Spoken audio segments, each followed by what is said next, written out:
Good afternoon. So we're going to have a look at automating a performance review process.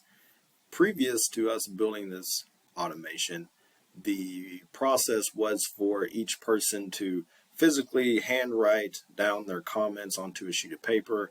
They would scan it, or they would sign it, then they would scan it, then they would email it to the next approver. That person would print it off, handwrite whatever comments they need, and then sign it, scan it, email it on. And this process went on from one department to the next, all the way up to the food chain. Very antiquated. So what tools did we use to fix it? Well, we started with Airtable, and we used that as a database. We also used Make, which we'll get to. We used Power Automate and Sharepoint and PDF.co. Which is a website where you can generate PDFs dynamically. So let's walk through it. The thing that makes all this work is the user table. So I've just put myself in as an example. In the month of my hire, I would be added to this table. It's got my email address and some other people's email address, my boss and their boss.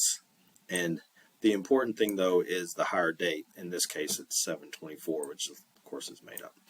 On the hire date, things kick off. We built an automation that triggers on the hire date. We send forms to the team member and to their reviewer. The team member would fill out this form, and then the reviewer would fill out this form. They would click submit. Now the next step in the automation is that they each get a response from the email that says, hey, we got your form submission, thanks. And the team member would get one and the reviewer would get one as well.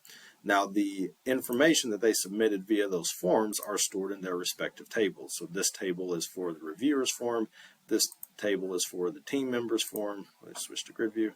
This is for the team member's form. So after that, the two parties would meet in real life. They'd fill out the final comments form, click submit, get another confirmation email, and then the final comments form or the final comments information would be stored right here.